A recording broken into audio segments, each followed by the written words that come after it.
Good morning everyone and welcome to today's video. So today I have three pairs on watch. Those are Pound Aussie, Euro Kiwi and Pound Kiwi. But before we get into these pairs, I just want to touch on my thought process surrounding Aussie Kiwi, and I wanted to tell you why I took it off of watch this morning. I had it on watch yesterday, but I just wanted to talk to you about why I took it off watch, because I think it might be helpful to one or two of you from a trade management perspective, and to just give you my thoughts around this pair, and to make it clear that you don't always need to know what's going to happen next in the market to make money.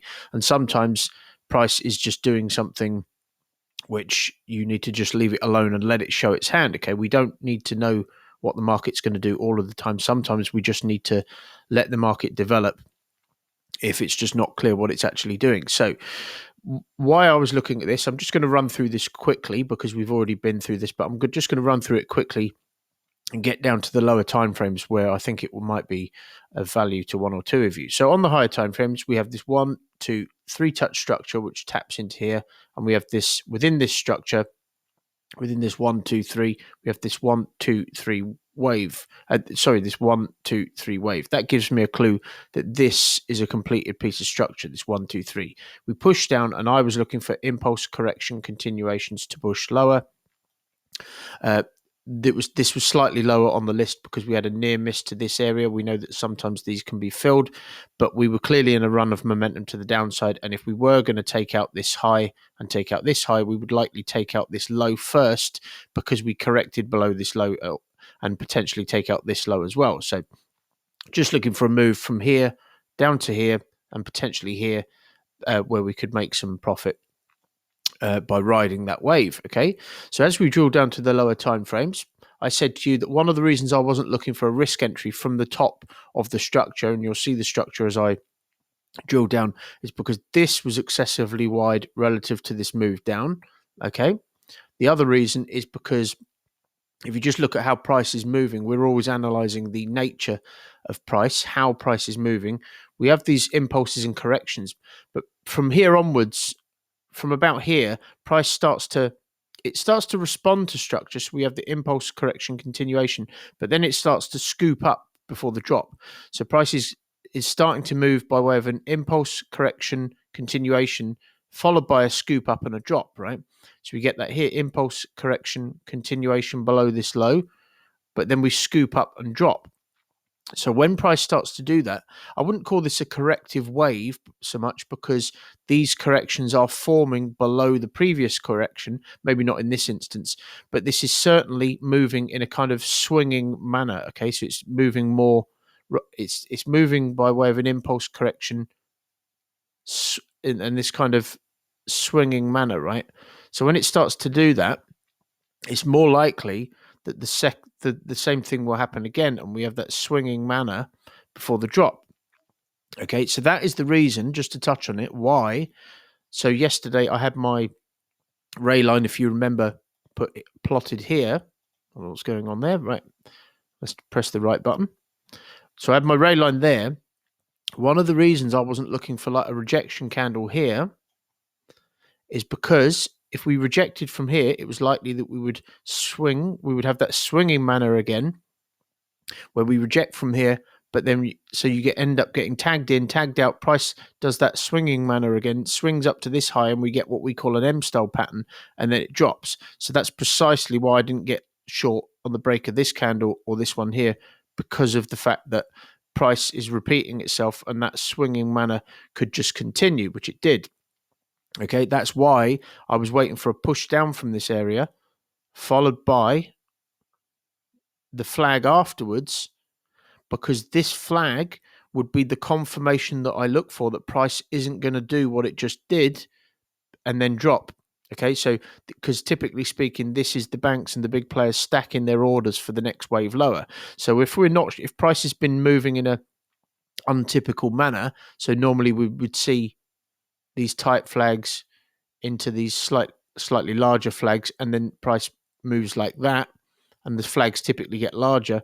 If we're moving in that more swinging manner, then I'm typically not taking these risk entries for the reasons just expressed. Okay, so hopefully that's clear.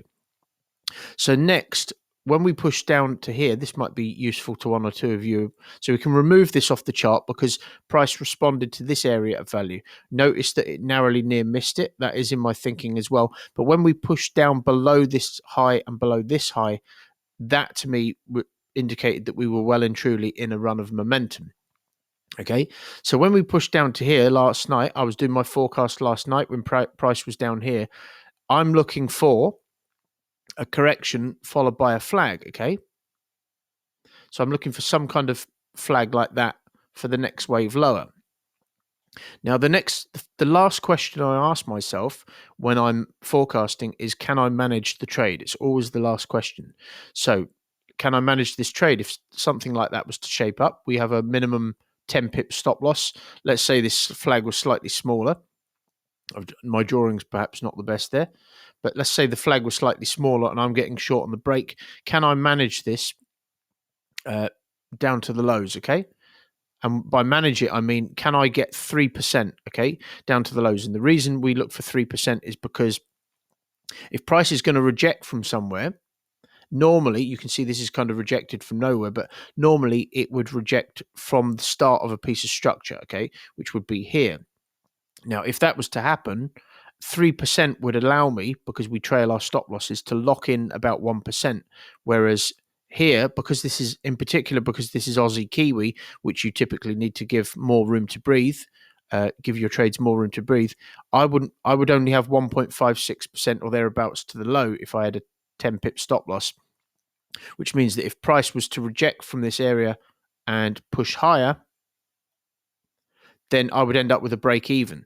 So when I ask myself if I can manage the trade, I'm always asking myself, can I manage it from the point of view of, can I actually take some profit before price potentially rejects from an area? And even if I was to get short with a risk entry within the flag, so say we got something like that, say we got something like that, I don't know what's going on here. I would only have something in the region of 2%, which again would mean I would probably end up with my break even, because by this point my stop loss would break even. I'll be at break even. I wouldn't have locked in any profit at this point.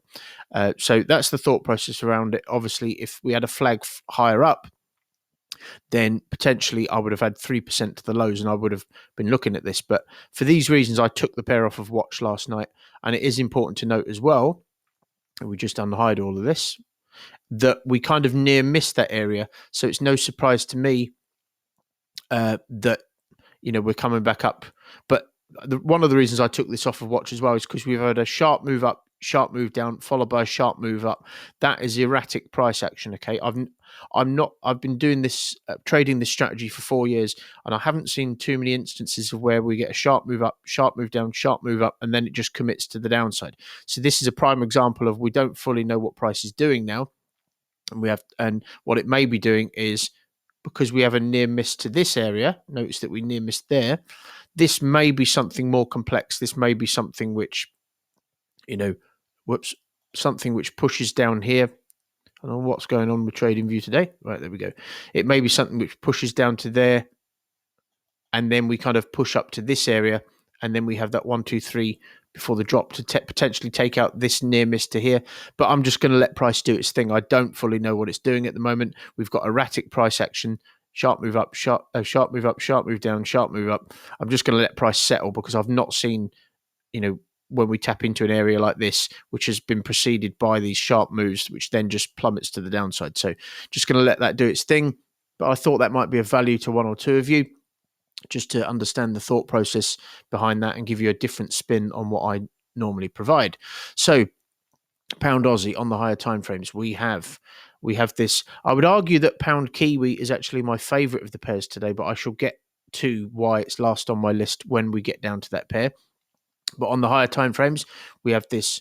If you just you can just see here, we have the sharp move up, sharp move down. That is often where the liquidity is. If price has moved up sharply, it means a lot of orders were placed in this area very quickly, and especially when it sells off aggressively like that, that also implies the same thing. We then wick to that area, but we don't break above it. We know on the higher time frames, we typically break the highs before pushing to the downside, especially when we have a green wick. Okay, these green wicks typically get filled more often than not. And then we know that many people would have seen this as support once this is broken above. So what happens? We kind of near miss to that area. Again, I've talked about how these near misses often get filled. We do fill it. We come all the way back up, break these highs, and then break straight back in. And we do so by way of an impulse correction continuation. So this is what we call catching people the wrong side of the market. This is what we call mass psychology. People thought this was support. The media would have gotten hold of these this 3-year high, which encourages people to start buying that don't really know what they're doing and think this is just going to keep going, especially if they believe that resistance becomes support immediately after it's broken above. So you can see that we're clearly in a run of momentum to the downside, and that we may be taking out this low here which just so happens to fall just shy of the start of this 1, 2, 3 piece of structure. We know that these are significant, the bases of a piece of structure. That would be a good profit taking area for the bigger players. It's also worth noting, though, that we have retraced. If we just measure this impulse all the way to the start of this correction, we have retraced over 70% of that move. This move retraced over 70% of that move. So I wouldn't be surprised if this ends up becoming some kind of, larger flag, something like that, to push all the way up to there. But even if that was to occur, we would have we still have profit potential down to this low, okay? Especially since if I just drill down, that I think we narrowly near missed that. Yeah, so we narrowly near missed that low as well. Okay, so price also has a reason to come back down to here before it does anything else. So with that in mind, we have these impulse correction continuations, and we have arguably the clearest structure I've seen. Remember in my previous video, I said because of the depth of this middle section, so we have this impulse. I don't know what's going on here. We have this impulse. I don't know what's going on with TradingView today. We have this impulse correction continuation, and within this middle section, we have a lot of depth. And I said to you that would probably indicate that price would break above this touch here and break higher because of the volume that's built up within this middle section, and that's exactly what happened. And to me, this is a textbook example of the structures that we look for. So not only do we have this 1, 2, 3, it doesn't always have to get to the trend line, but we have that 1, 2, 3 wave move. But if I just drill down to the lower time frames, we also have a 1, 2, 3 leading up to the second touch. And then out of this middle section, we also have a very clear and intentional 1, 2, 3 leading out of it. So when we have a 1, 2, 3 with a 1, 2, 3, a middle section and a 1, 2, 3 out of it, that is about as clear structure and a clear indication of a psychological pattern, which is what we're trading, as you could wish to see. You can see that we're stalling exactly where I would expect us to stall, but because we've kind of wicked here and pushed up, meaning that this could be a bull flag to push higher, so this could in theory be something like this to push higher. I don't want to try and guess what price is doing within this range. So what I'm going to be waiting for is the following. I've just amended this morning. This is this forecast this morning just because of this wick here. If we impulse down, so we're stalling at an area of value where I would expect us to stall. If we impulse down below this wick and we get the correction afterwards, then that to me is an indication that this is not a bull flag to push higher. The correction afterwards would negate this being a potential bull flag to push higher, and then I would get short on the break of the flag, and I would be able to manage this certainly down to the start of the structure for, you can see something in the region of 12%, and even down to the trend line, which is not as significant. I would have about 4% to that low there, which would mean I'd be able to lock in some profit. Okay, so that is pound Aussie rather. So I'm just going to leave the forecast on the chart. I have an alert set just to see if we break below that wick, and if that doesn't trigger, just to touch on it as well, on the lower time frames, we don't typically break too far above the area of value. So that's why I'm not potentially forecasting a move up to here, a move back in, and the kind of mini head and shoulders pattern, because if we are going to react from this area, given that it's a lower time frame area of value, we probably won't move too far from the area of value itself. Okay, hopefully that makes sense. So pound euro kiwi. So on the higher time frames, I'm going to have to speed up because I don't get much time on these videos. On the higher time frame, So we have this 1, 2, 3, which breaks above the area of value. We tap back in, and then we have this 1, 2, 3, which lines up with this sharp move where price sold off aggressively from last time around. And notice that it actually near missed this area. So we come back up, we near miss this area, we move down, we move up in a very non-progressive manner, and then we get this 1, 2, 3, which breaks above here, catches people the wrong side of the market, and then pushes down. So we're clearly in a run of momentum. And then we have what I was forecasting literally last Friday when I put these pairs on watch. We have this 1, 2, we near missed to that area again. So just looking for today, I'm having to speed up here, looking for that impulse correction potential continuation, because within that we have an impulse correction continuation. And if you look at the middle section, we even have a middle section with an impulse correction continuation. Okay, so this is potentially a completed piece of structure. So what I'll be looking for today, and it's an expanding pattern. Okay, so we have lower lows and equal highs now. And if we break above, even if it's just an equal high, this is an expanding pattern. Euro Kiwi is the most reliable pair that I've experienced for expanding patterns playing out in our forecasted direction. So with that in mind, what I'll be looking for from this pair is for price to tap into this area. You can see that we've just about done that now. So I'm going to set an alert. It's not really worth me setting another alert. I'm going to set a Google Calendar reminder immediately after this video. And if we tap into this area and push down, then I'll be looking to the flat, looking to get short on the break of the flag or within it. And I'll be able to manage this down to this low for something in the region of 9% if this shapes up. Now, pound Kiwi, it's pretty much a similar story.